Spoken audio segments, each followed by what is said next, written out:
जय बोलिए भगवान महावीर स्वामी की। जय बोलिए अनंतानंत सिद्ध परमेष्टि भगवानों की। जय बोलिए आचार्य भगवान सोम कीर्ति जी महाराज की। जय बोलिए प्रद्युम्न कुमार चरित्र की। जय बोलिए इस युग के प्रथमाचार्य श्री चारित्र चक्रवर्ती आचार्य भगवान श्री शांति सागर जी महाराज की। नेमिनाथ भगवान की सभी को सादर जय जिनेन्द्र जय दो जिड़ंदो। हम सभी लोग एक बार पुनः आज यहाँ पर शांतिनाथ भगवान के जिन मंदिर में सुनपुरा ग्राम गौतम बुद्ध नगर नोएडा में एकत्रित हुए हैं। आज का बड़ा ही शुभ दिन है। आज शांतिनाथ भगवान के 3 कल्याणक एक साथ हैं, जन्म तप और मोक्ष कल्याणक। तो ऐसे शांतिनाथ भगवान जो 3 पद के धारी थे, कामदेव, चक्रवर्ती और तीर्थंकर, ऐसे 16 में तीर्थंकर शांतिनाथ भगवान जिनके जिन मंदिर में आज हम विराजमान हैं। और हमारा परम सौभाग्य है कि हम नित्य प्रति यहाँ कुछ न कुछ स्वाध्याय जो भगवान जिनेन्द्र के मुख से दिव्य ध्वनि समूह शरण में निकली है, जिन्होंने हमें इन 24 तीर्थंकरों के बारे में, उनके इतिहास के बारे में वर्णन किया है। आज हम उसी इतिहास में से एक महापुरुष प्रद्युम्न के चरित्र का वाचन कर रहे हैं। पिछले कुछ दिनों से आपका निरंतर स्वाध्याय चल रहा है। आप सभी लोग बहुत रुचि के साथ में इसको सुन रहे हैं, पढ़ रहे हैं, समझ रहे हैं और अपने मन में जो भी चरित्र है उसका स्मरण भी कर रहे हैं।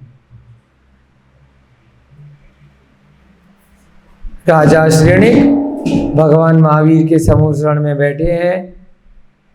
बहुत सारे देव देवियाँ जो स्वर्ग से आए हैं, बहुत सारे त्रियंच प्राणी जिनको ऐसा निमित्त मिला है कि भगवान के समूह शरण में पहुंचने का उन्हें अवसर प्राप्त हुआ है। बहुत सारे मनुष्य गति के जीव, जिनमें से कुछ मुनि बन गए, कुछ आर्यका बन गए, कुछ गणधर बन गए, बाकी के जीव जो गृहस्थ में है वे सभी उस समूह शरण में बैठे हैं। भगवान महावीर राजा श्रेणिक के प्रश्न के उत्तर में प्रद्युम्न चरित्र का वर्णन कर रहे हैं। श्री कृष्ण की कथा है। उनके पुत्र राजा प्रद्युम्न है, उनकी रानी सत्यभामा है। द्वारका नगरी में वे निवास करते हैं। नारद मुनि का उनके यहाँ आगमन होता है। नारद मुनि का सत्यभामा के द्वारा अनजाने में तिरस्कार हो जाता है। नारद मुनि बदला लेने की दृष्टि से सत्यभामा की सौतन की खोज में कुंडनपुरी पहुँच जाते हैं। वहाँ उनकी मुलाकात राजा भीष्म की पुत्री रुक्मणी से होती है, जो परम सुंदरी है, सत्यभामा से भी ज़्यादा विदुषी है, गुणवती है। उसका चित्र बनाते हैं और राजा श्री कृष्ण को भेंट स्वरूप देते हैं। चित्र को देखते ही राजा श्री कृष्ण उस पर आकर्षित हो जाते हैं, सम्मोहित हो जाते हैं और उसे प्राप्त करने के लिए ठान लेते हैं। उधर रानी रुक्मणी के पास नारद मुनि श्री कृष्ण जी का व्याख्यान करते हैं। उसके मन मंदिर में श्री कृष्ण जी की प्रतिमूर्ति को स्थापित कर देते हैं। रुक्मणी का विवाह शिशुपाल से पहले ही तय हो चुका था। उसका भाई रूप्य कुमार उसका हाथ शिशुपाल के हाथ में देने का वचन दे चुका था। लग्न पत्रिका लिखी जा चुकी थी। विवाह की तिथि निकट आ रही थी। रुक्मणी एक दूत को बुला करके एक प्रेम पत्र लिखती है और द्वारका नगरी की ओर उसको भेज देती है। दूत राजा श्री कृष्ण और उनके भ्राता बलभद्र के पास जाकर के राजकुमारी रुक्मणी का संदेश उन तक पहुंचाता है। बलभद्र और श्री कृष्ण जब उस दूत के संदेश को सुनते हैं कि जिस प्रकार से हमें एक चित्र को देख करके उससे प्रेम हो गया है, उसी प्रकार से रुक्मणी जो है उसने भी अपने मन में हमें अपना पति परमेश्वर मान लिया है। श्री कृष्ण दूत से पूछते हैं कि कैसे उसे प्राप्त किया जाए। दूत बताता है कि हमारे नगर में एक उद्यान है, वहाँ पर रुक्मणी ने एक कामदेव की मूर्ति को स्थापित किया है। वहाँ प्रतिदिन हर समय वह रुक्मणी आपके नाम की माला फेरती रहती है। हम आपको वहाँ तक पहुँचा देंगे, आप पेड़ के नीचे छिप जाना और जब रुक्मणी वहाँ आएगी तो आपकी उससे भेंट हो जाएगी। इस प्रकार से दूत उन्हें शीघ्र अतिशीघ्र चलने के लिए निवेदन करता है, क्योंकि ज़्यादा विलंब किया तो रुक्मणी कहीं अपने प्राणों का त्याग न कर दे, क्योंकि शिशुपाल उसको वर लेगा तो उससे बचने के लिए वह अपने प्राणों का त्याग कर देगी। श्री कृष्ण जी के चित्त में रुक्मणी घर कर गई थी। वह हर समय उसी के बारे में सोचते रहते थे। वह उसी रात्रि अंतिम पहर में अपने द्रुतगामी घोड़ों को लेकर के, वाहनों को लेकर के वहाँ से निकल पड़ते हैं द्वारका नगरी से। और कहाँ जा पहुँचते हैं? कुंडनपुर। वहाँ पर जो उद्यान था, प्रमद नामक जो उद्यान था, उस उद्यान में पहुँच जाते। उस उद्यान की रमणीकता को देख करके बहुत सारे संकल्प विकल्प उन्हें होने लगते हैं। जैसा कि बताया है कि जबकि द्वारका नगरी पहले से बहुत सुंदर थी, उसके बाद भी लोग नए नए स्थान पर जाकर के वहाँ उसकी सुंदरता पर मोहित हो जाते हैं। उसी प्रकार से राजा श्री कृष्ण वहाँ पर पहुँच जाते हैं और प्रमद नामक उद्यान में पहुँच जाते हैं। अब तक आपका तीसरा अध्याय पूरा हो चुका है। 3 अध्याय हम प्रद्युम्न कुमार चरित्र के पढ़ चुके हैं। नेमिनाथ भगवान के भाई श्री कृष्ण की कथा यहाँ पर चल रही है। अब तक जो हमने पढ़ा उसका थोड़ा सा सार यहाँ पर आपके सम्मुख प्रस्तुत किया। आज चौथा सर्ग, चतुर्थ सर्ग प्रारंभ होने जा रहा है। बहुत जल्दी आपकी काफ़ी कक्षाएं यहाँ पर हो गई हैं। आगे का अध्याय प्रारंभ करने से पहले हम सभी लोग मिलकर के मंगलाचरण करेंगे। उसके बाद अगला अध्याय प्रारंभ करते हैं। सभी लोग हाथ जोड़ लीजिए। मंगलम भगवान वीरो मंगलम गौतमो गणी मंगलम कुंद कुंदाद्यौ जैन धर्मोस्तु मंगलम। सर्वमंगल्य मांगल्यम सर्वकल्याणकारकम। प्रधानम सर्वधर्माणम जैनम जयतु शासनम। जैनम जयतु शासनम। जैनम जयतु शासनम। सर्वे श्रोतारः सावधानतया शृण्वन्तु। सभी श्रोतागण जो भी महानुभाव यहाँ पर आए हुए हैं वे सभी ध्यान पूर्वक कुछ देर बैठ करके प्रद्युम्न कुमार चरित्र को सुनेंगे। आप सभी लोगों का भी स्वागत है। हम लोगों का यहाँ पर प्रद्युम्न कुमार चरित्र का स्वाध्याय चल रहा है। श्री कृष्ण जी के पुत्र हैं प्रद्युम्न कुमार, मोक्षगामी हैं। श्री कृष्ण जी नेमिनाथ भगवान के भाई हैं। आचार्य सोमकीर्ति द्वारा रचित ये बहुत ही सुंदर ग्रंथ है। 3 अध्याय अब तक हमारे इसके पूरे हो गए हैं। 4था अध्याय आज हम प्रारंभ करने जा रहे हैं। जो लोग नए आए हैं तो उनकी अगर कक्षाएं रह गई हैं तो वो स्वयं से स्वाध्याय करके भी पिछला पढ़ सकते हैं, और अगर स्वाध्याय करने का समय नहीं है तो इसकी वीडियो YouTube पे प्रतिदिन डाली जा रही है। वहाँ से प्रद्युम्न कुमार चरित्र के नामक प्लेलिस्ट है, वहाँ से आप इसको पढ़ सकते हैं। 4th सर्ग। श्री कृष्ण जी और बलभद्र प्रमद नामक उद्यान में पहुँच चुके हैं।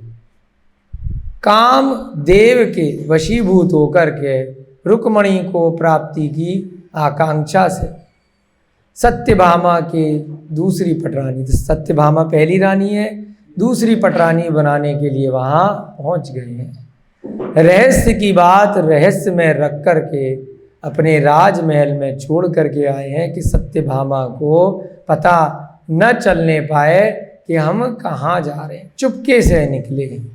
ऐसे नारायण श्री कृष्ण।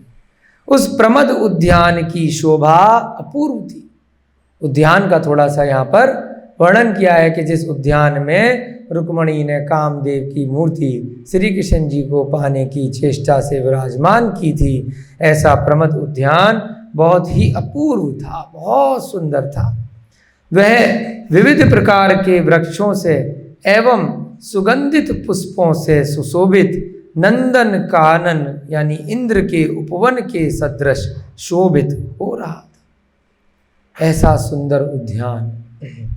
प्रारंभ की कक्षा में भी बताया है कि जिनेंद्र भगवान जब किसी स्थान का, किसी व्यक्ति का वर्णन किया करते हैं और कालांतर में जो आचार्य महाराज जिन ग्रंथों की रचना करते हैं तो श्रृंगार रस से परिपूर्णता उसमें झलकती है। उसका कारण आचार्यों ने बताया है कि जिससे कि इन ग्रंथों के माध्यम से ही व्यक्ति को वह श्रृंगार जो इधर उधर अन्य मिथ्या ग्रंथों में ढूंढता फिरता है उसकी पूर्ति भी उसकी यहीं से हो जाए। और जैसे नीम की दवाई गुड़ के अंदर दी जाती है, ऐसे ही वैराग्य की दवाई ठीक करेगी, लेकिन पहले थोड़ा गुड़ मीठा खिलाना पड़ेगा।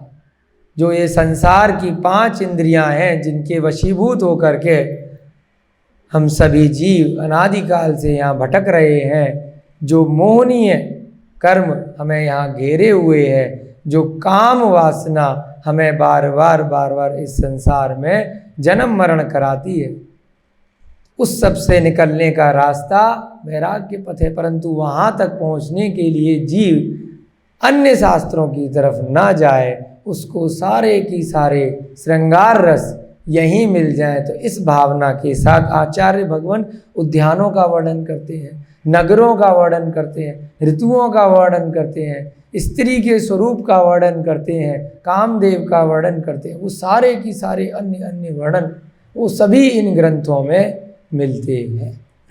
पहले प्रथमान योग पढ़ेंगे, उसके बाद ही आप द्रव्यान योग पे धीरे धीरे जा पाएंगे, क्योंकि वहाँ तक रुचि तब बनेगी जब ये सारी रुचि से आपको कुछ न कुछ धर्म का ज्ञान, आपको थोड़ा बहुत नियम संयम देने का कुछ आपकी चेष्टा करेगी, वैराग्य की भावना जाएगी। तो यहाँ बता रहे हैं आचार्य महाराज कि किस प्रकार से वह प्रमद नामक उद्यान कितना सुंदर था कि जैसे मानिए कि इंद्र का ही उपवन हो, नंदन कानन के सदृश यानी समान है। द्वारका नगरी का तो कोई कंपैरिजन नहीं है, स्वयं इंद्रों द्वारा बनाई गई, कुबेर द्वारा उसकी रचना की गई है, फिर भी द्वारका के राजा नारायण श्री कृष्ण प्रमद नामक उद्यान में पहुंचे हैं।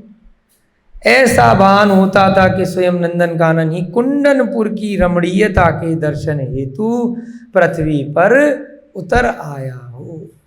जैसे स्वर्ग के राजा इंद्र का जो उपवन होता है, जो उद्यान होता है, नंदन कानन उसका नाम कहा गया है, वैसा ही उद्यान कुंडनपुर में पहुंच गया हो, ऐसा लग रहा है। जहाँ का राजा भीष्म है और उसकी पुत्री रुक्मणी है, स्वयं पृथ्वी पर उतर आया हो ऊपर स्वर्ग से, इतना सुंदर उद्यान। श्री कृष्ण एवं बलदेव, श्री कृष्ण जी नारायण है और बलदेव कौन है? बलभद्र है ना, 63 सलाका पुरुष होते हैं ना। एक सर्वणी काल में 63 सलाका पुरुष, 24 तीर्थंकर इत्यादि, कुल मिलाकर कितने होते हैं?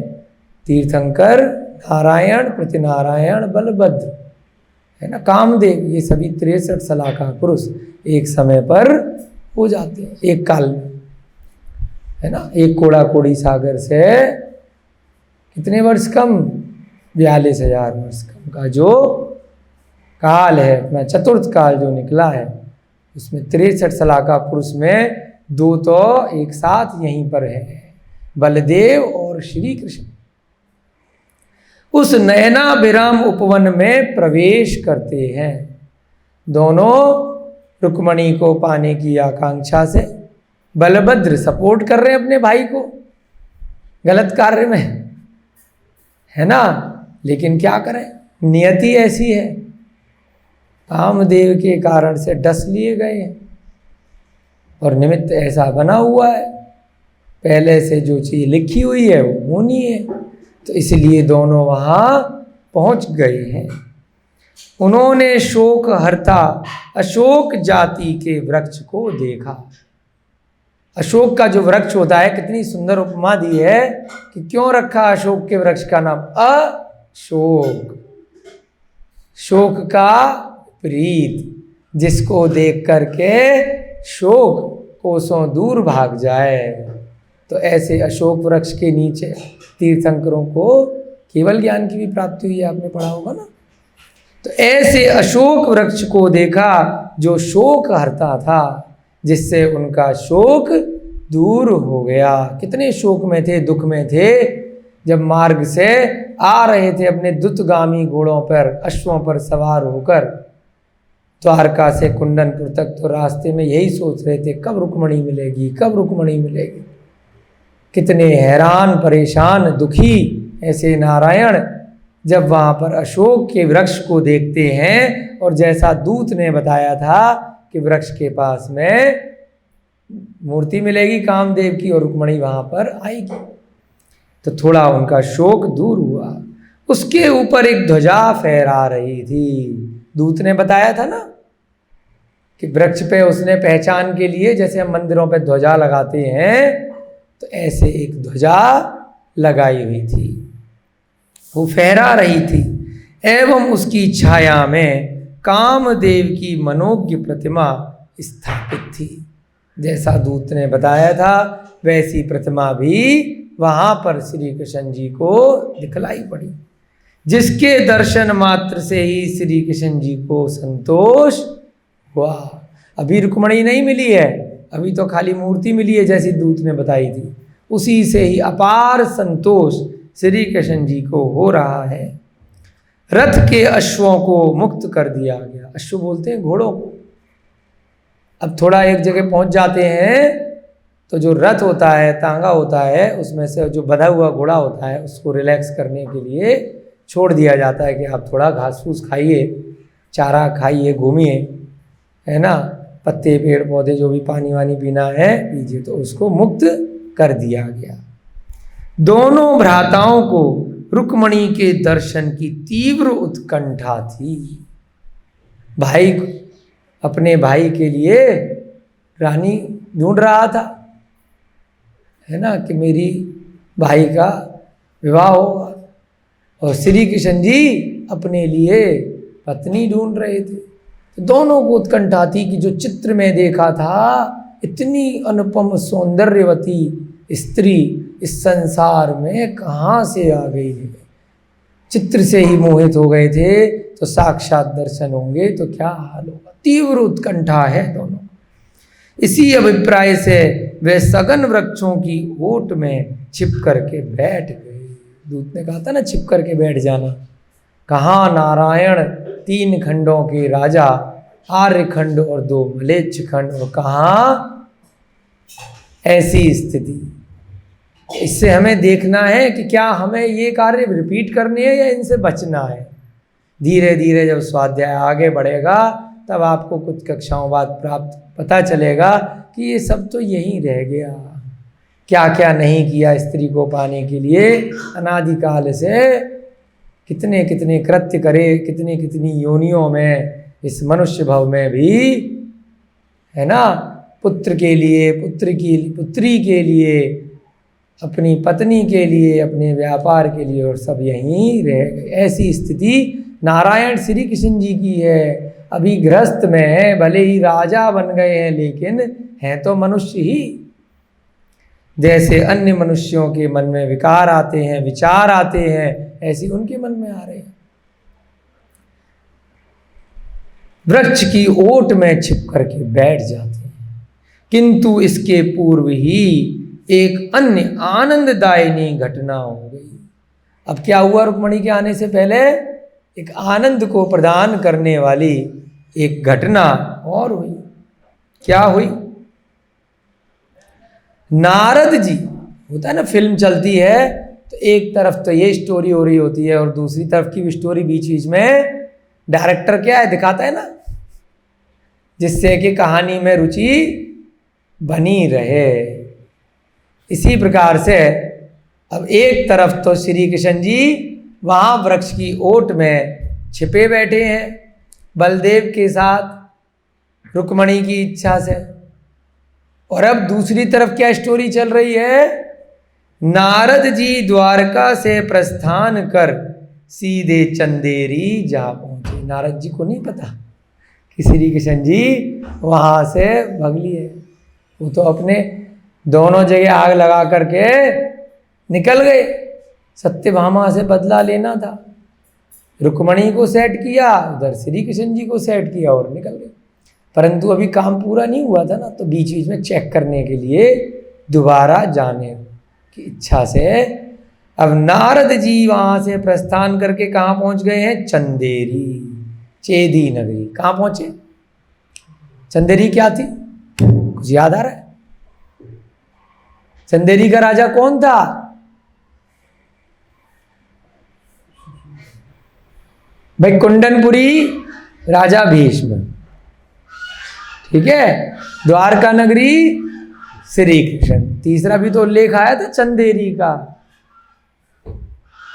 चेदी नगरी का राजा शिशुपाल, जिससे शादी तय हुई थी। अब उधर भी तो कुछ आग लगाएंगे ना जाके, उसे भी तो सेट करेंगे। 2 का तो काम करे, अभी काम पूरा थोड़ी हुआ। अभी तो शिशुपाल की शादी होनी है रुक्मणी से, और यहाँ दोनों को सेट कर दिया। उस बेचारे की क्या गलती थी, है ना। अब नारद मुनि उसे सेट करने पहुंचे। कहाँ पहुंचे? चंदेरी यानी चेदी नगरी। वहां के नृपति शिशुपाल ने उनका योग्य सत्कार किया। उसे बेचारे को क्या पता था कि ये तो मेरा काम तमाम करने आए हैं, मेरा तो विवाह होने वाला है कुछ दिनों बाद, ये उसको कहीं और सेट कराए हैं। तो उस लेकिन बेचारा योग्य था, अच्छा राजा था, सत्यभामा की तरह गलती नहीं करी। योग्य आदर सत्कार नारद मुनि को दिया। आकाश मार्ग से नारद मुनि सब जगह उड़ करके पहुंच जाते हैं। मनुष्य गति के जीव हैं, विद्याओं के स्वामी हैं, जिसके कारण से वह आकाश मार्ग से उड़ करके 2.5 दीप में 45 लाख योजन में कहीं भी पहुंच जाते हैं। तो कहाँ पहुंच गए? शिशुपाल के नगर चंदेरी में। वहाँ शिशुपाल ने उनका आदर सत्कार किया। कुशल प्रश्न के पश्चात नारद ने जिज्ञासा की। कुशल क्षेम पूछते हैं ना कि और भाई कैसे हो, हाउ आर यू, आप ठीक हैं? हाँ हम ठीक हैं। कहाँ कहाँ घूम के आए हैं, कैसे हैं, सब कुशल हैं? तो कुशल क्षेम पूछने के बाद अब नारद मुनि ने जिज्ञासा की। नारद मुनि ने शिशुपाल से बातचीत की, कुछ पूछा कि हे शिशुपाल, वर्तमान काल के घटना चक्र का मुझे यथार्थ ज्ञान कराओ। कितने चालाक हैं, सारा मालूम है कि शिशुपाल की शादी रुक्मणी से तय हो गई और फिर भी उसी से पूछ रहे हैं वर्तमान में और क्या चल रहा है। अब किसी की घर में बेटी की शादी हो या स्वयं की शादी हो, आप अचानक से 4 दिन पहले उसके पास पहुंचेंगे तो पूछेंगे और क्या चल रहा है आजकल, तो आदमी बता ही देगा कि मेरी शादी होने वाली है, आप आइएगा, आपको इनवाइट करना भूल गए थे, ये लीजिए कार्ड रखा हुआ था, आप भी पक्का जरूर आइएगा। तो सीधे सीधे नहीं कहा। उन्होंने क्या कहा नारद मुनि ने कि आजकल क्या चल रहा है, वर्तमान काल में कुछ नया चल रहा हो तो उसका यथार्थ ज्ञान कराइए, कि कुछ बताइए, सच सच कुछ हो रहा है क्या, कुछ नया चल रहा है क्या। शिशुपाल ने मुस्कुराकर उत्तर दिया। आप भी ऐसी करेंगे ना, आपकी 2 दिन बाद शादी हो और आपका कोई बहुत पुराना मित्र जिसको आप इनवाइट करना भूल गए हो वो आ जाए तो बुलाएंगे नहीं बुलाएंगे? हे मुनिराज, आपकी कृपा से जो कुछ हो रहा है वह मंगल एवं नीति युक्त है। जो हो रहा है सब बढ़िया हो रहा है, सब अच्छा चल रहा है, मंगल मंगल हो रहा है। नारद ने कृत्रिम स्नेह से कहा। कृत्रिम मतलब आर्टिफिशियल, बनावटी। मालूम है नारद जी को कि इसकी शादी तोड़वाने के लिए आए, फिर भी क्या कहते हैं, झूठी दिखावटी स्नेह से, है ना। कृत्रिम स्नेह से कहा कि मैं तुम्हारी लग्न पत्री देखना चाहता हूं। भैया मुझे मालूम है कि तुम्हारी शादी होने वाली है, थोड़ा लग्न पत्री दिखाओ, थोड़ा ज्योतिष देख लें कि तुम्हारे ऊपर शनि की दशा तो नहीं मंडरा रही है ना। कोई राहु केतु तो कुछ अनिष्ट करने नहीं वाले हैं, एक बार जरा लग्न दिखा दो। तब राजा ने, अब भाई विशेष व्यक्ति थे तो मना तो नहीं कर सकते हैं, उनको ज्ञान है सब चीज़ों का, सब जगह भ्रमण करते हैं, रिद्धियां हैं। तो राजा ने उन्हें अपनी लग्न पत्री दिलवा दी, दिखा दी, मंगवाई। तुरंत अपने दूत को बोल करके कि भाई मेरी लग्न पत्रिका लेके आए, और नारद मुनि को दिखा दी।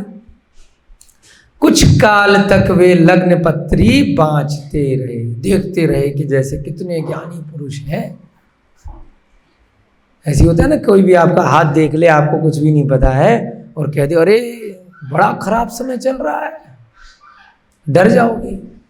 कह दे अरे वाह बहुत अच्छा है, आज धन की प्राप्ति होगी, आज ये संयोग है, वो प्राप्त तो नहीं हो लेकिन आप प्रसन्न हो जाओगे, आप उस दिशा में कुछ ना कुछ प्रयत्न करने लगोगे और वह कार्य सिद्ध भी हो जाएगा। तो लगेगा कि अरे उसने सच कहा था, असिद्ध हो जाएगा तब भी कुछ नहीं, तब भूल जाओगे कि उसने सच कहा था कि गलत कहा था। तो ऐसे ही लग्न पत्री को बहुत देर तक देखते रहे।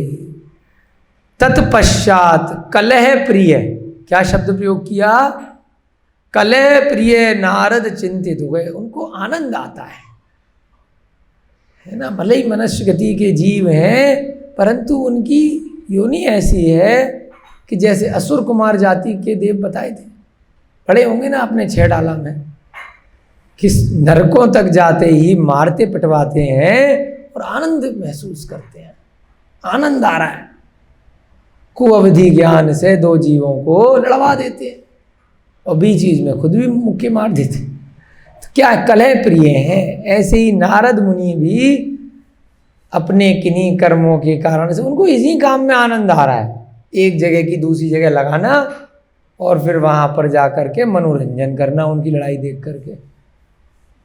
कलह प्रिय नारद उसकी लग्न पत्रिका को देख करके चिंतित हो गए। तो हमें ऐसे लोगों से बचना है। हमारे परिवार में, अड़ोस पड़ोस में, व्यापार में, कार्यालय में, ऑफिस में, स्कूल में, कॉलेज में ऐसे लोग मिलेंगे, तो उनसे बचना है, उनको पहचानना है कि क्या कोई मेरी पत्नी से या मेरे पति से लड़वाने के लिए मेरे जो रिश्तेदार हैं वो कुछ प्लान तो नहीं कर रहे, भड़का तो नहीं रहे।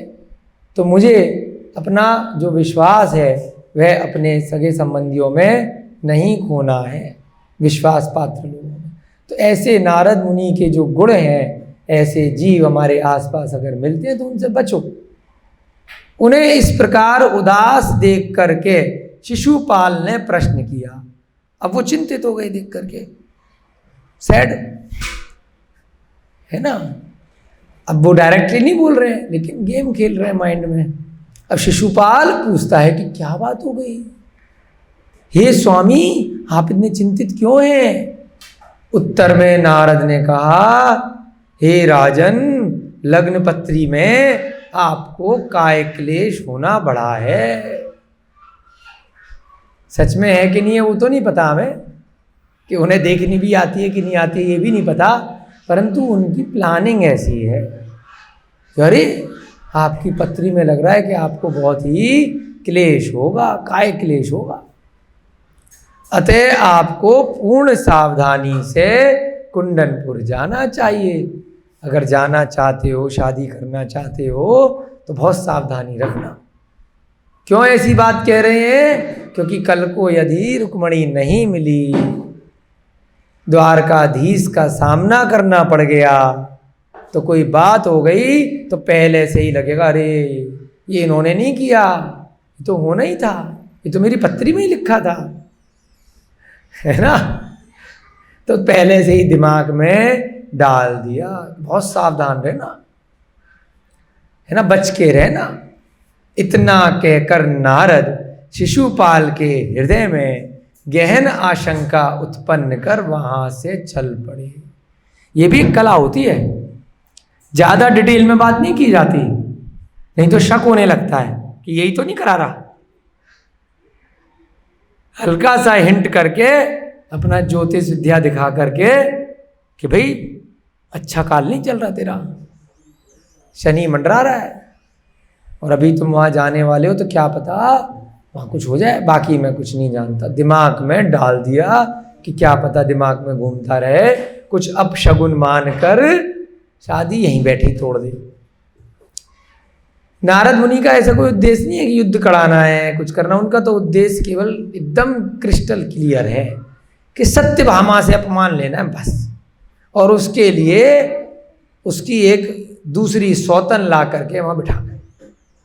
शांति से ले आए श्री कृष्ण जी या अशांति से ले आए, उससे उन्हें कोई फर्क नहीं पड़ता है, बस लेकर के आ जाएं सत्यभामा के बगल में एक दूसरी बीवी श्री कृष्ण जी ला के बिठा दें, जिससे कि वो जिंदगी भर उसे देख करके जलती रहे, कुड़ती रहे, शोक मनाती रहे, परेशान रहे बस।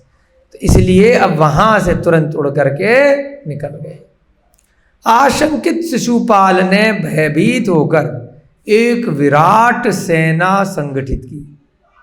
अब भाई उनने तो ये कहा था कि सावधानी से जाना, अब उसे लगा कि भाई पता नहीं वहाँ क्या हो जाए, कुछ नहीं पता, तो अपनी पूरी सेना को एकत्रित कर लिया कि सारी की सारी सेना लेकर के जाएंगे, ऐसे ही विवाह करने, खाली बारातियों के साथ, बैंड बाजे के साथ नहीं जाएंगे, सेना के साथ जाएंगे।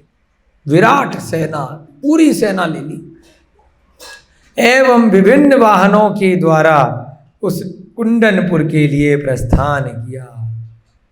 अब उस समय के जो भी वाहन रथ थे, हाथी घोड़े, जो भी अन्य अन्य वाहन उनके पास रहे होंगे, उनकी रिद्धियों के माध्यम से, है ना, अन्य देवों की कृपा से राजाओं के पास में बहुत सारे वाहन, बहुत सारे अस्त्र शस्त्र हुआ करते। वे सारे की सारे लेकर के नगर को घेर रही थी। शिशुपाल की सेना ने अपनी सुरक्षा के लिए कुंडनपुर नगर को घेर लिया कि कहीं कोई अनिष्ट ना हो जाए, सारी सेना से चारों तरफ घेर लो। जैसे कोई नेता आता है, बड़ा सेलिब्रिटी आता है, तो क्या होता है, पुलिस फोर्स लगा दी जाती है कि कोई भी आतंकवादी आकर के, कोई बुरा व्यक्ति आकर के किसी राजनेता के खिलाफ, किसी वीआईपी के खिलाफ या किसी बड़ा सेलिब्रिटी है, कोई भी जनता का व्यक्ति कुछ गलत काम ना कर दे तो क्या किया जाता है, चारों तरफ से सिक्योरिटी तैनात कर दी जाती है। तो ऐसे ही उस नगर को घेर लिया। उसी समय प्रमद उद्यान में श्री कृष्ण एवं बलदेव पधारे थे। जब ये सारा कार्य हुआ तब तक क्या था, बलदेव और श्री कृष्ण वहीं प्रमद नामक उद्यान में ठहरे हुए थे, रुक्मणी के आने की आकांक्षा से। एक तरफ की घटना यहाँ फिल्म स्टोरी में सुनाई गई और एक तरफ की घटना यहाँ पर बलदेव नारायण पहुँच चुके हैं। और यहाँ नारद मुनि के कहने के कारण जो बेचारा शिशुपाल कुछ अपने परिवारी जनों के साथ में शादी करने बस जा रहा था, वो परिवार के साथ साथ किसे ले गया, पूरी की पूरी सेना को ले गया, अस्त्र शस्त्रों के साथ में। यद्यपि रुक्मणी पूर्व से ही चिंतित थी, पहले से ही टेंशन में थी, दूत भेजा था श्री कृष्ण को बुलाने के लिए, पहले से इतनी टेंशन में थी कि शिशुपाल से मेरा विवाह हो गया और मैंने तो अपने मन में श्री कृष्ण नारायण को पति मान लिया है, परमेश्वर मान लिया है, तो मेरा क्या होगा। किंतु जब उसने सुना कि शिशुपाल की सेना द्वारा नगर घेर लिया गया है, अब खबर तो भेजी जाएगी ना, द्वारपाल होते हैं जो किले के बाहर होते हैं, नगर के बाहर जो बाउंड्री होती है, तो उन्होंने तुरंत खबर भिजवाई कि भाई शिशुपाल तो शादी करने आ रहा था, लेकिन इसने क्या किया, इसने तो नगर को घेर रखा है। तो ये खबर रुक्मणी तक पहुंची तो उसका संताप अत्यधिक बढ़ गया। पहले से ही दुख में थी, शोक में थी, संताप में थी और टेंशन में आ गई। ये मेरा कैसा पति देव है जो मुझसे विवाह करने आ रहा है और नगर को सेना से घेर लिया, ये क्या कर रहा है। उसने सोचा कि अब वह श्री कृष्ण के दर्शन हेतु प्रमद उद्यान में कैसे जा सकेगी। उद्यान क्या था, नगर के बाहर था, है ना, किले की सीमा के बाहर था, तभी तो चुपचाप जाती वहां पर, है ना। अब जब सारी सेना ने घेर लिया तो भाई लोग पहचान लेंगे कि रुक्मणी जिसकी शादी के लिए शिशुपाल यहाँ आया है वह तो कहीं जा रही है, तो अब मैं कैसे उस उद्यान में जा सकूंगी। उसे उदास देख करके उसकी बुआ ने जिज्ञासा की। अब बुआ कौन थी, भीष्म की बहन, जो विधवा थी, जो बहुत ही विदुषी थी, ज्ञानी थी। उसने क्या की, पूछा देखा जब कि उनकी जो रुक्मणी है उसके भाई राजा भीष्म की जो पुत्री है बड़ी उदास है। तो बुआ ने पूछा, हे पुत्री चिंतित क्यों हो रही हो, क्यों चिंतित हो, क्या बात होगी। उसने उत्तर दिया, अब मैं उद्यान में कैसे जा सकूंगी। जैसे वहां पर श्री कृष्ण जी और बलदेव को सारी घटना पता है, ऐसे ही यहाँ पर किसको पता है, रुक्मणी को और बुआ को, दो लोगों को सारी घटना पता है। कि किस प्रकार से दूत को भेजा गया है ना। बुआ की और इनकी जोड़ी है, और उधर श्री कृष्ण और उनके भाई बलदेव की जोड़ी, एक से भले दो। तभी कोई कार्य छुपके किया जाता है तो उसमें सपोर्ट मिलता है। कोई चोरी भी होती है तो अकेला चोर बड़ी मुश्किल से कर पाता है, साथ में एक साथी को साथ में ले जाता है। चाहे उससे बाहर खड़ा कर दे, कोई बताते रहे ना कोई आ तो नहीं रहा है, चाहे अंदर साथ में ले जाए तो सपोर्ट मिलता है। ऐसे ही बुआ और रुक्मणी साथ में प्लानिंग कर रहे हैं। बुआ को सब कुछ पता है। बुआ ने आश्वासन देते हुए कहा कि इसमें दुखी होने की आवश्यकता नहीं है, कोई टेंशन मत लो, मैं ऐसा उद्योग करूंगी कि तू निर्विघ्न प्रमद उद्यान में पहुंच जाए। मैं हूं ना, जब तक हम हैं तो क्या गम है।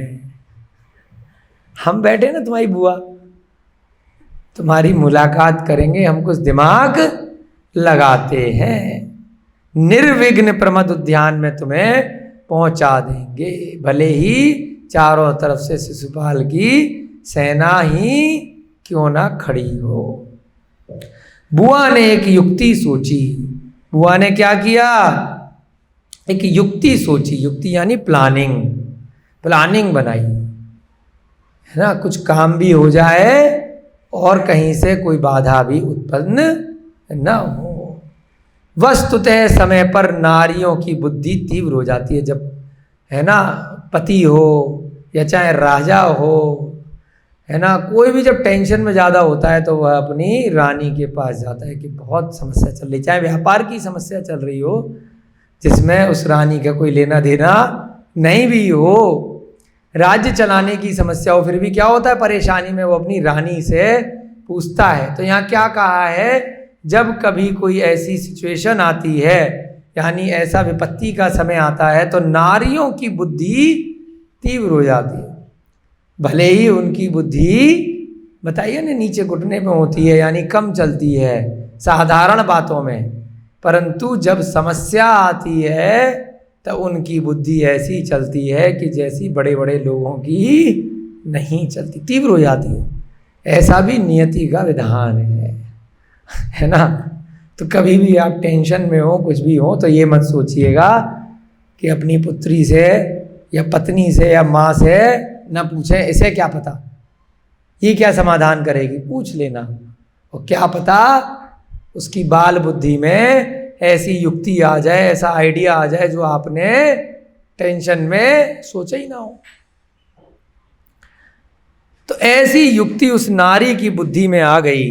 उसने नारियों के एक समूह में रुक्मणी को सम्मिलित कर दिया। बहुत सारी उसकी दासियां बुलाई, बहुत सारी नगर की अन्य स्त्रियों को बुलाया और भीड़ में लगा दिया। कई बार देखते हैं ना कि किसी को भागना होता है पुलिस से, तो क्या करता है, भीड़ में खो जाता है कि पहचान में नहीं आएगा, है ना। एक बार रामदेव बाबा की भी घटना सुनी होगी ना, जब जो है उनको प्लान बनाया गया सरकार द्वारा उनका, है ना, पकड़ने का, तो उन्होंने भी साधारण युवती के वस्त्र पहन के जंतर मंतर से भागना पड़ा। बड़े बड़े लोगों के साथ भी ऐसी घटना हो जाती है, और समय पर कोई गलत नहीं है। जब आप अस्त्र शस्त्र से युक्त नहीं हो, सामने वाला शत्रु आपसे ज़्यादा पराक्रमी है ना, तो कोई ज़रूरी नहीं है कि आपको गीदड़ कहलाओगे। आप समय की मांग को देखते हुए आप अगर निकल भी जाते हैं और बाद में अपने तरीके से, है ना, उसको अगर आप परास्त करते हैं तो कोई बुराई नहीं है। समय देखकर आपको युक्ति करनी चाहिए। तो ऐसे ही अब समय वहां पर रुक्मणी का युद्ध लड़ने का नहीं है, उसका क्या है, उसे तो अभी श्री कृष्ण जी के पास में जाना है। ये युद्ध लड़ना होगा या जो प्यार से समझाना होगा वो उनका काम है। तो अभी बुआ ने क्या कहा कि युवतियों का एक समूह एकत्रित करते हैं और रुक्मणी को उसमें भीड़ में सम्मिलित कर देते हैं, बीच में डाल देते हैं। वे सब मंगल गीत गाती हुई नगर के बाहर निकली। गीत गाते हैं ना, ढोल नगाड़े बजाते हुए, मंगल मंगल गाते हुए, है ना, गीत गाते हुए भीड़, जैसे सुबह प्रातः फेरी निकलती है कि भाई विवाह के लिए आए हो तो इसलिए मंगल गीत गा रहे हैं, सेना का स्वागत कर रहे हैं, है ना। तो इस प्रकार से भीड़ अपनी साधारण वेशभूषा में, गांव की स्त्री किसी वेशभूषा में, रुक्मणी उस भीड़ में सम्मिलित होकर के मंगल गीत गाती हुई नगर से बाहर निकल गई। शिशुपाल के प्रहरियों ने उन्हें रोका। अब शिशुपाल खुद तो खड़ा नहीं है हर दरवाजे पे, जो प्रहरी हैं नगर को घेर के खड़े हैं। क्यों खड़े हैं? नारद मुनि ने आशंका जताई है कि कुछ अनिष्ट हो सकता है तुम्हारी पत्री के हिसाब से, तो प्रहरी एक एक को चेक कर रहे हैं। उन्होंने रोक लिया। उन्होंने अपने स्वामी को सूचना दी कि रुक्मणी अपनी सहेलियों के संग प्रमदवन की ओर जा रही है। अब जाने कैसे, भले ही सहेलियों के साथ जा रही थी, लेकिन अब कुछ ऐसा घटित हुआ कि रुक्मणी को प्रहरियों ने पहचान लिया। राजकुमारी है, इतना आसान तो है नहीं कि बुरके में चली जाए, है ना। पहचान लिया, कहीं ना कहीं से आशंका हो गई कि ये तो भीड़ में रुक्मणी है। आ गई दिक्कत। उन्होंने अपने स्वामी को सूचना दे दी कि रुक्मणी अपनी सहेलियों के संग प्रमदवन की ओर जा रही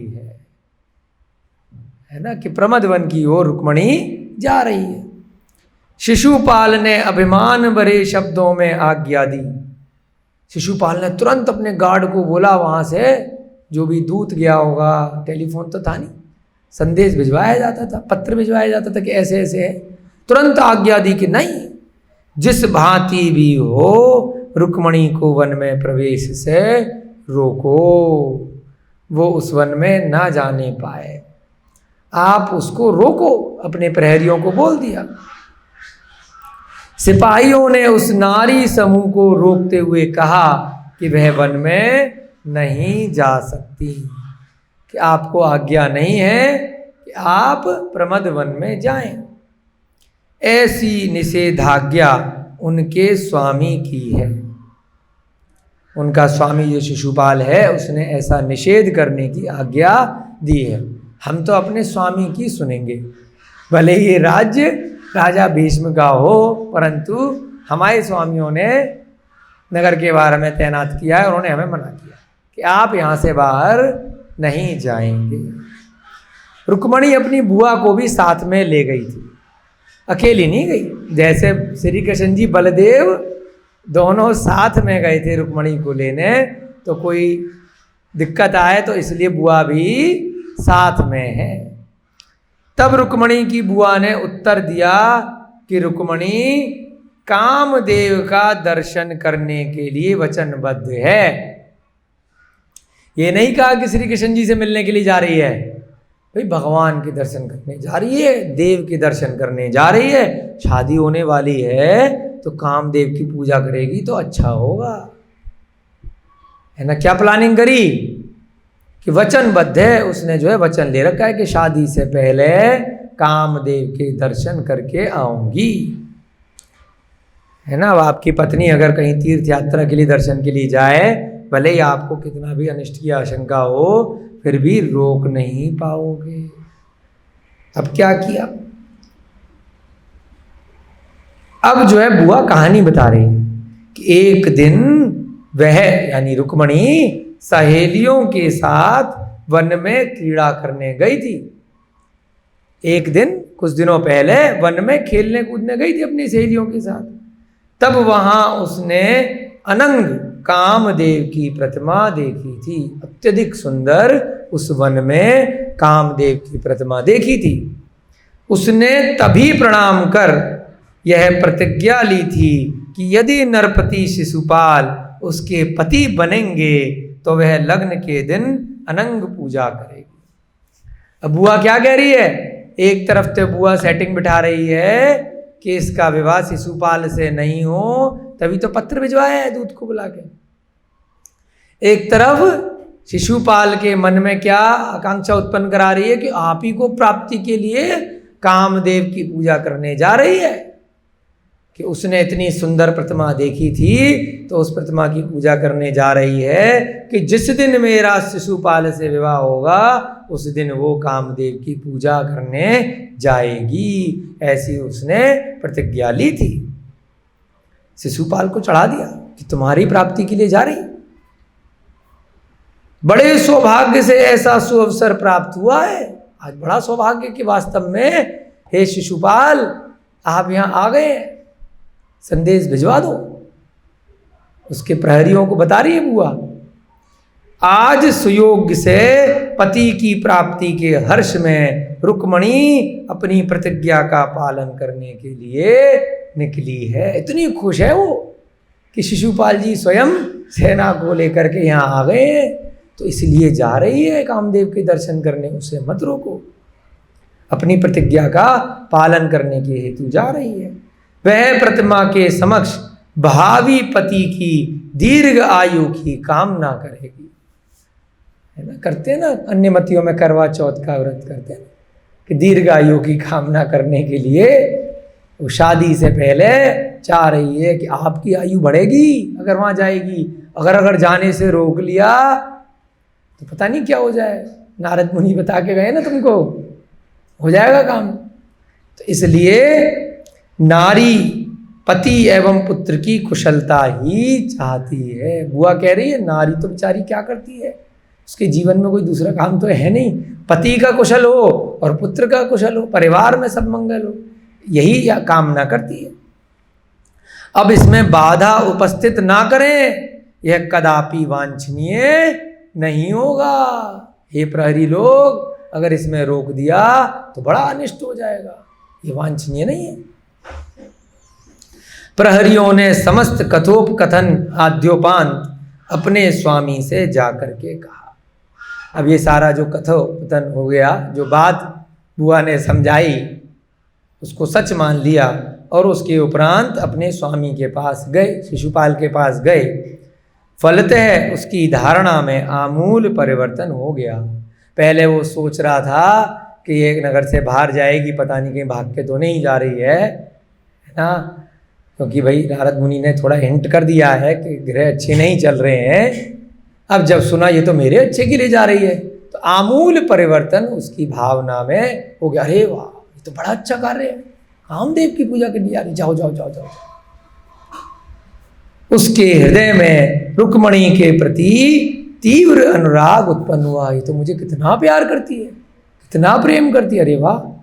अब उसके हृदय में भी उसके प्रति बहुत अनुराग उत्पन्न हो गया, है ना। दोनों पति पत्नी एक दूसरे को प्रेम दिखाते हैं तो बढ़ता है, ऐसे ही यहाँ पर हुआ। वह उसके प्रेम की कामना करने लगा।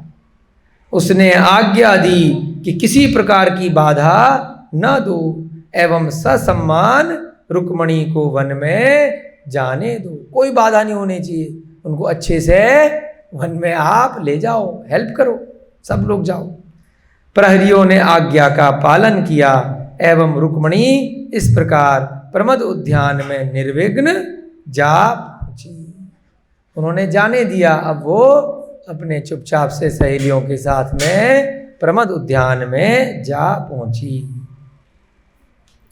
उस बुआ ने रुक्मणी से अब कहा कि हे पुत्री, जिस निमित्त से तेरा यहाँ आगमन हुआ है वह तेरा देव यहीं स्थापित है, तू एकाकी जाकर उसकी अभ्यर्थना कर।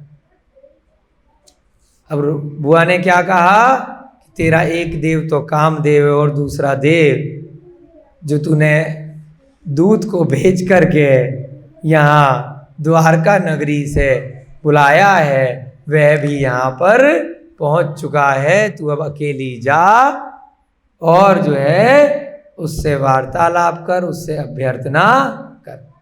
तो ऐसा कह करके रुक्मणी को उसकी बुआ ने उस वृक्ष के समीप केला भेज दिया।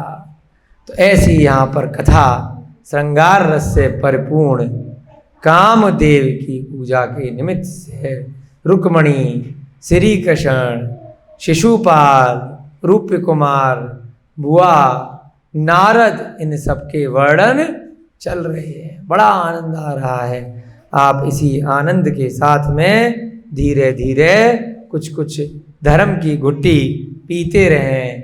दवाई, घुट्टी माने दवाई, औषधि थोड़ी थोड़ी सी लेते रहें और सन्मार्ग में आपकी वृद्धि हो, आप सभी का भी समाधि मरण हो, ऐसी हम सब की यहाँ पर भावना है। जय बोलिए प्रद्युम्न कुमार चरित्र की, जय बोलिए आचार्य भगवान श्री सोम कीर्ति जी महाराज की, जय बोलिए महावीर भगवान की, जय बोलिए अनंतानंत सिद्ध परमेश्वरी भगवानों की, जय बोलिए नेमिनाथ भगवान की। आज शांतिनाथ भगवान का जन्म, तप और मोक्ष कल्याणक महामहोत्सव आज यहाँ पर मनाया जाएगा।